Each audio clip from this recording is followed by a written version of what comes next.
Morning everybody from sunny Durban, South Africa, and cheers. This morning I'm going to explain why I traded my R1250GS in for this S1000XR. Hope you stay tuned.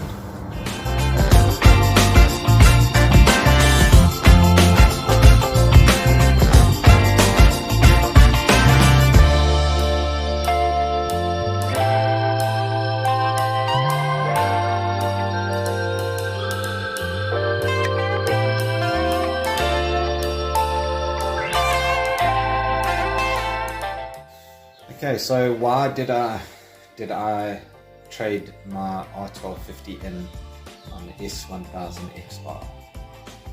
Well, the S1000XR was a bike that I've been looking at for probably the last 4 years. Just when I was ready to buy the previous model, did in South Africa, so I decided to wait for the new model, which was then a year. The reason being is that I've been searching for an upright, sort of more tour-orientated bike. I'm not really that keen on doing the high speeds anymore, but still want to feel that adrenaline rush and the excitement from a superbike, but I cannot see myself on a superbike. So I've been waiting patiently for this bike, and I bought the R1250GS in December, and for all intents and purposes the bike is comfortable. Amazing.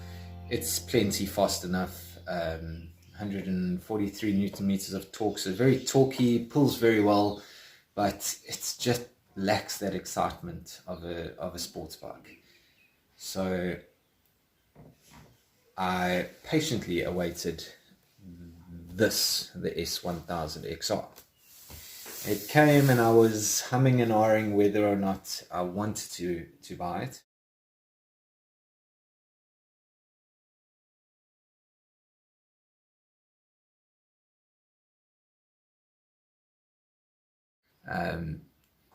Predominantly because of the price point, but it all worked out well and I got a good deal in the end, so I decided to take it.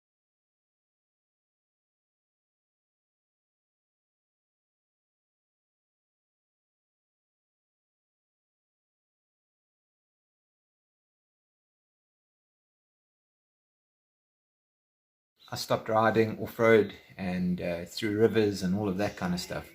It just became a little bit too tedious to clean the bike after a ride, and it ended up being a whole day out on the saddle. So I decided to rather stick to the road, which is why I actually bought the 1250GS with mag rims instead of spokes. And I think for years now I've looked at the adventure market just because of the comfort factor on the bikes, but at the same time not very exciting. So that's why I've been looking at the S1000XR, because it is more upright and it's got that adrenaline factor. I mean, the bike's got 167 horsepower and 117 Newton meters of torque, which is ample. Probably never ever see the top portion of that torque and power curve. Yeah, and obviously just not riding dirt roads anymore, there was no value to having a GS, and this just seemed like a far better option. So yeah, I bought this a week and a half ago now. This is the second ride that I've done on it, and it's wow, it's you can't really explain it. All the videos that you watch come close to the you get on this bike. You feel like you're on a sports bike. So you open up and this thing just goes like a rocket. But you don't have any of the aches and pains, nothing. And yet it's got all the creature comforts. It's got cruise control, heated hand grips. It's got a TFT display for phone connectivity, GPS on it. It's a basic, simple GPS, but it works. It's more than you actually need the GPS bracket, because quite frankly, I just need to know where I'm going. I don't need to have a pretty screen. And and it's comfortable. You're sitting upright. In actual fact, I've got less aches and pains on this than I did on the GS. Predominantly because the GS tends to bite me just on the top of my legs, whereas this, your feet are almost more up, so I've got more of an arch on the top of my leg, which means I'm actually suffering less on this than the GS. It's just quite funny. So why essentially did I trade this in? For a few reasons.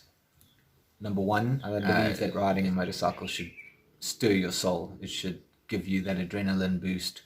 You don't need to get home and feel like you need to still go and ride and enjoy a motorcycle, which this does. And this does the R1250GS. I can't knock the R1250GS because if you want a motorcycle that's going to go anywhere, that will tour, will scratch, and go off-road, then the R1250GS, and for a passenger, a pillion, because this bike, I'm sure it does handle a pillion quite well, but it's definitely not as comfortable as a GS. If those are the things that you're wanting out of a bike, then I believe that a GS is a better option.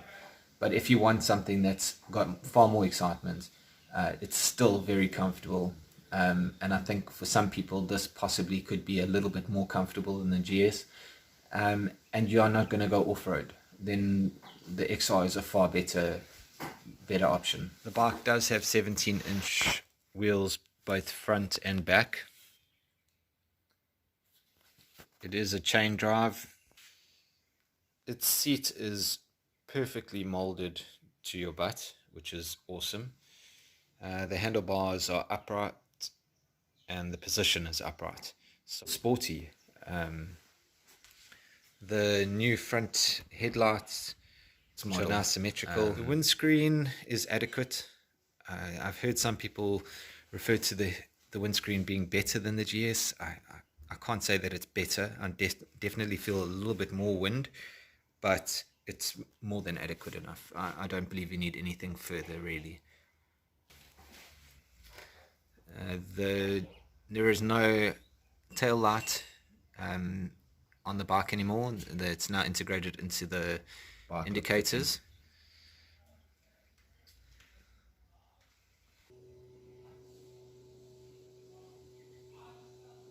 Still think that this TFT display is the best in the market. It's got everything you may need. So going from all your vehicle details, temperature, when your next service is, your voltage,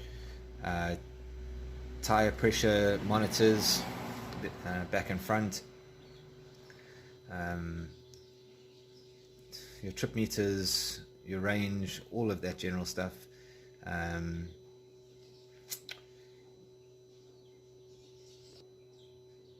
Yeah, even gives you a service due. The sport mode is pretty awesome. That gives you your lean angles, your dynamic traction control, and your brake figures, which is, I guess, a gimmick, but it's fun to watch. Your navigation, I don't have it synced at the moment, so I can't go into the screen to show you how that works, maybe on a separate video.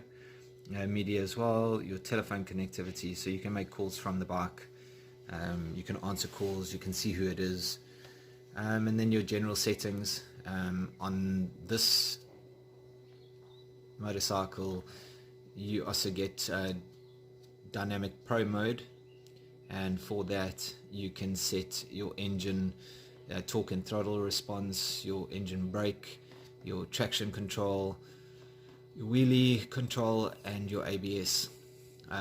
You'll see that I've just got it on general settings. I actually haven't even bothered changing it.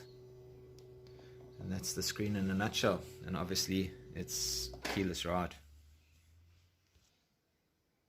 The bike does come with dynamic electronic suspension adjustment, so it does it on the fly, and you don't even notice anything further. And then the windscreen adjustment it's just a lever action, pops up, pops down. The bike also comes with an up and you'll see that I've fitted the RNG and oil cooler guard. I think these are fundamental. with the size of the radiator right behind the front wheel, you're asking for